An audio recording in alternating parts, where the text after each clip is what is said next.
Welcome back to the Dolor Factor. Michelle, what? Oh, I'm so glad to see that you are very happy now, aren't you? What a lovely laugh you have. So, Michelle, you were saying earlier that when you got to Martinique with Glenn, that's when things took a turn for the worse. Yes, yes, Daddy.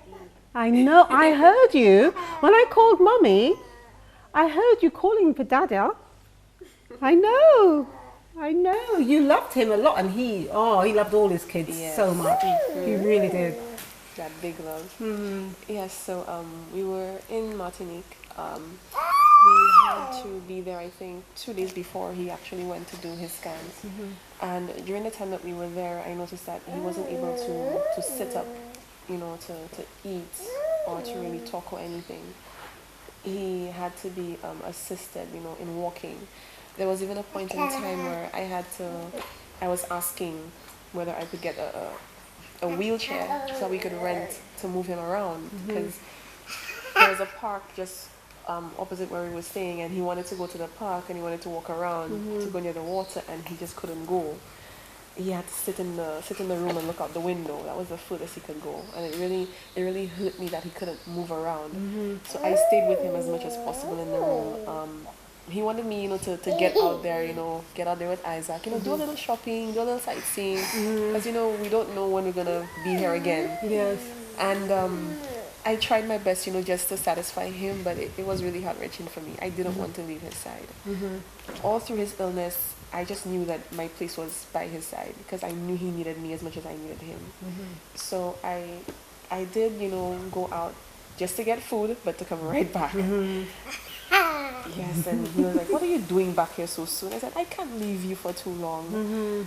And we spent a lot of time talking about what we would do when we got back home.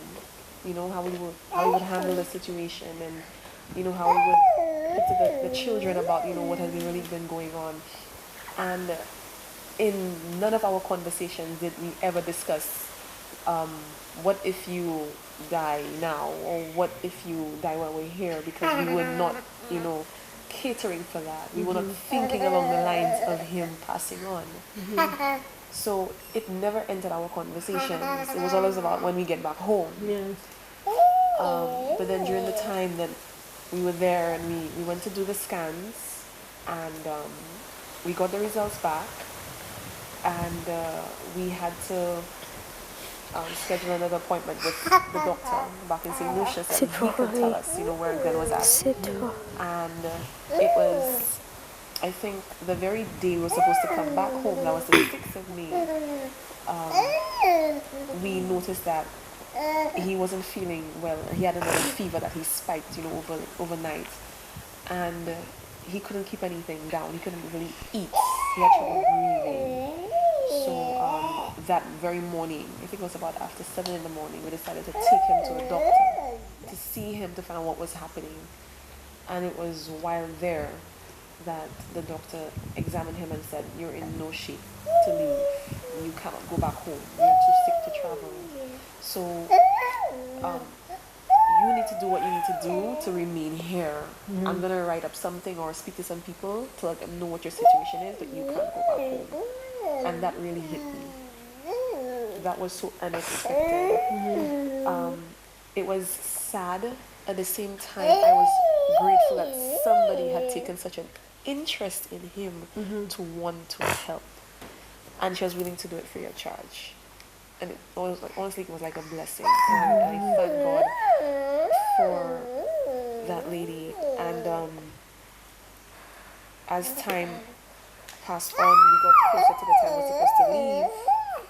We were on the port, and it was, while on the port, we were talking, taking photos, and, discussing, and it was just then, like, I think it was just 5 minutes before I was supposed to head in, to board, and they're coming to tell me, okay, we got through, he has been scheduled for a doctor's appointment, he's not going to be leaving. So even then, that's when it really hit home for me that I would be separated from him. And that would be the first separation in a long time. And it was really heart-wrenching.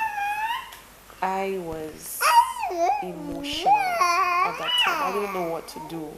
I tried to keep my composure for his sake and for Isaac's sake, but I was screaming inside. I was like, oh God, no.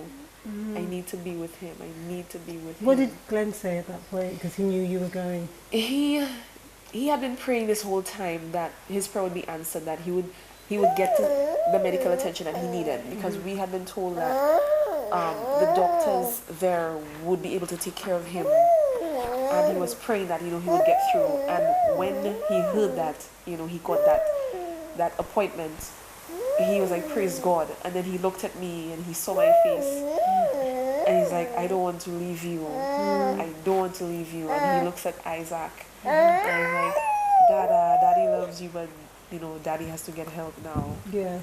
So that took precedence. No matter how emotional we got, getting him help took precedence. And that's what I had to keep in my mind. And as much as I was really distraught on the inside, my husband needed to get help. And that was most important to me. Thank you for sharing such a very painful story so far with us. And I think that perhaps when we come back, we'll talk a little bit more about the people who helped and the people she'd like to thank. And also give the children a little bit of a break as well. So we'll see you after the break.